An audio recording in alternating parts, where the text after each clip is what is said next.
Reddit Rabbit reads, police officers of Reddit. Who's the smartest criminal you've ever encountered? I worked with this one guy who had a lengthy record. He had a system for getting released if he got caught after committing a crime. If the police were in pursuit and he knew he was about to be cornered, he would act insane. His girl would play along with it, telling the police that he was off his medication. The police would arrest him but then send him to a mental ward with papers instructing the ward to release to police once he was cleared. Once he was in the mental ward, he would cause a distraction that would make the person attending the desk with the file cabinet to leave said cabinet. He would then crawl to the file cabinet, look for his release to police papers, and then would literally eat the papers. When the psych evaluators decided that he was stable enough to be released, there would be no instructions to send him to the police, and he would be released to the general public. He did this about 10 times until police officers noticed him back on the streets. This stunt forced the state to change their procedure for detaining mentally unstable suspects.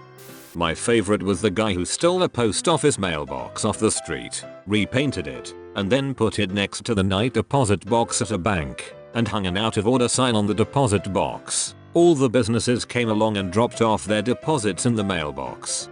Not a police officer, but was in college. My university owned all the houses adjacent to campus. These were ran like dorms, with ours and the same rules, which included a very strict no alcohol policy. It was a privilege to live in the houses, and priority was given to upperclassmen who were more likely to bend that rule because they were of age, and it was harder to police off campus in houses. There was a student who went around knocking on doors saying something like, "I'm an RA and housing director's name sent me for health and wellness checks." She'd find their booze, take it, and follow up with how she's doing them a favor by just giving them a warning. She wasn't actually an RA and was just keeping the booze for herself. The only reason she got found out was because she did it to an actual RA. The RA was male. They kept men and women housing separate, and just assumed he didn't know her because of that. It was only later he questioned why they had a female doing wellness checks on male housing. They did an investigation and asked other residents. Incidents dated back previous 2 years. Never found out who it was. A guy I went to high school had been stealing from Walmart in a pretty clever way. He would grab video games, MP3 players, beer etc. and throw them away in a trash can in the garden section. The workers never checked the trash contents and he would just wait, sometimes 5 hours, until they emptied the trash in the back dumpster and hop in to get his items. Once he took a cardboard box from a display inside, filled it with video games, a PS3, and extra controllers. He grabbed some tape and pens and drew all over the box and taped it up to make it look used and tossed it. An hour later he had a whole new PS3 and stack of games. I heard about one person that pulled a shoplifting scam on a large, popular and well-known US retail store. They walked in with some cheap nylon product to get one of those I walked in with the stickers they used to put on returning merchandise. The sticker easily peeled off the product undamaged. They walked to the electronics department, grabbed an expensive box off the shelf and went to customer service. They placed the sticker on the big box and asked if they could return the item without a receipt. Unfortunately, no, not without the original receipt. Dang it, and they walk out. Customer service even gave the doorman the thumbs up, having just interacted with the customer. This took place before widespread inventory controls and cameras absolutely everywhere. I remember an officer telling me about a B&D alarm he and his team responded to. No one was there to report the alarm. It must have been a security monitoring company that called. When police showed up, everything seemed normal. Most lights were off, and there was an employee still working. Explained he was there working late and must have set off an alarm. They almost believed him until he said UHH before saying the name of the company he worked for. After that it was downhill, but with a little more research he would have pretty much gotten away with it. This was in the late 90s, early zeros. A guy in my dorm came to school solely to deal drugs. He took out student loans, registered for a bunch of 300-person freshman survey courses where he would never be missed, then literally never went to class. All he did was go to raves and concerts and keggers and sell party drugs. After the first semester, he was suspended. He wrote the usual "I was young and dumb and in over my head" sob story, and got put on probation for a semester. So he had a repeat of the full. At the end of the year, he was kicked out, and didn't care. He made something on the order of $150 K in return for about $8 K in student loans to cover a year of housing and tuition. So far as I know, he was never caught. It may have been a short-sighted maneuver in the long run, but in the short run it seemed fairly genius to effectively use federal loans to start your drug business.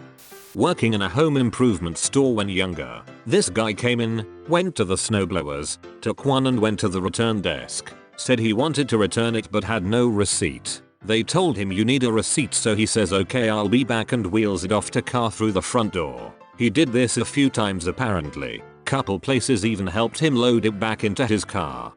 Most of them are really stupid, so this guy isn't a criminal mastermind, but here goes. He wanted to rob a jeweler's on our city's main street. So he found out the flat beside the jeweler's was empty and he hid there. For 2 weeks he triggered the alarm on purpose several times a night. Massive headache for the police and the business. We turned up to see nothing there, nothing on cameras. Thought it was just a fluke, so the jewelers turned off the alarm system and said they'd wait until the morning to get a new one installed or that one rewired because something wasn't right. As soon as he heard that and the police leaving, he tore down the wall. Had already been working on this apparently, and robbed the place, taking his sweet time. Escaped without anyone noticing anything for hours, until the jewelers came back in the morning. Then he tried to resell something he stole which had a serial number on it and got caught. So not that smart after all. Good effort though. There's a golf course country club in my town that has a PGA tournament scheduled in the next couple years. They have a guy repeatedly breaking in overnight and just lounging around and eating food, all on camera. The club refuses to report it so they don't hurt their chances of the tournament coming. Worked at a jail. After getting off work, I watched an ex-inmate, homeless, being released. He walked over to a patrol car, looked me in the eye, and the elbowed the window in. He was walked back to the entrance and rebooked in. It was middle of January. He didn't want to get too cold. A friend of my brother moved to Israel where for a period of time it was acceptable to drive with an American driver's license. He was pulled over for speeding, and when asked for his license, gave the officer his Costco card. Costco is a membership-based retail warehouse in the US and a few other countries. The exchange apparently went something like this. Officer, Costco? What is Costco? Friend, it's the state I'm from. Officer, that sounds made up.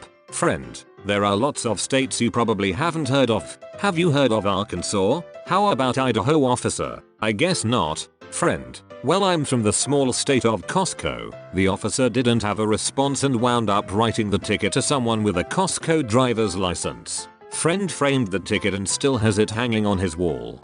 Here's one. I knew this guy back in the early 80s. Let's call him Jim. Well, he really wanted this high-powered superbike, but he knew he couldn't ever afford it. So what he did was to take drive to London and scout it about for a few days until he found that particular model parked outside a house. He goes back that night with a sledgehammer, pulls the lock, and steals the bike. He gets it home, puts it in his garage and completely strips it so that the only thing left is the frame and the bottom half of the engine, which he drags into the weeds at the bottom of his garden. Then he pours fuel over it and burns it a bit. A few weeks pass and weeds have started growing over it. It's at that point he calls the cops and reports that someone had dumped a bike frame in his garden.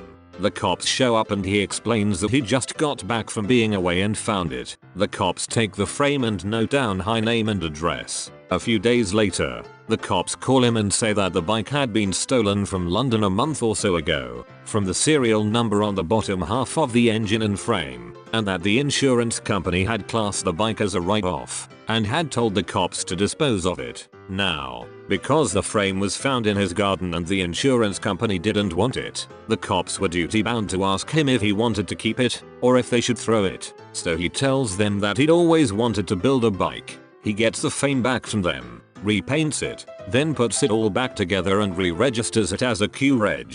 Stolen and recovered. I forgot to call him Jim, didn't I?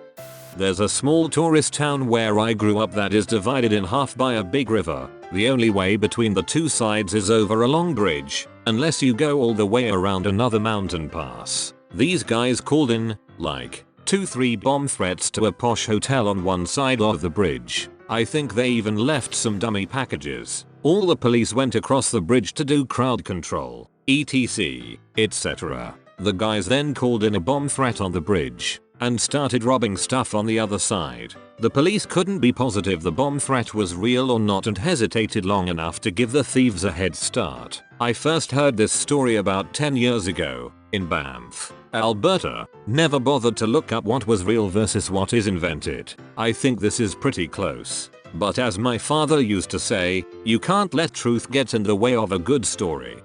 Reddit Rabbit has appeared to tell you to like and subscribe for good luck and that he loves you. Leave a comment below to show support. Thanks for watching guys.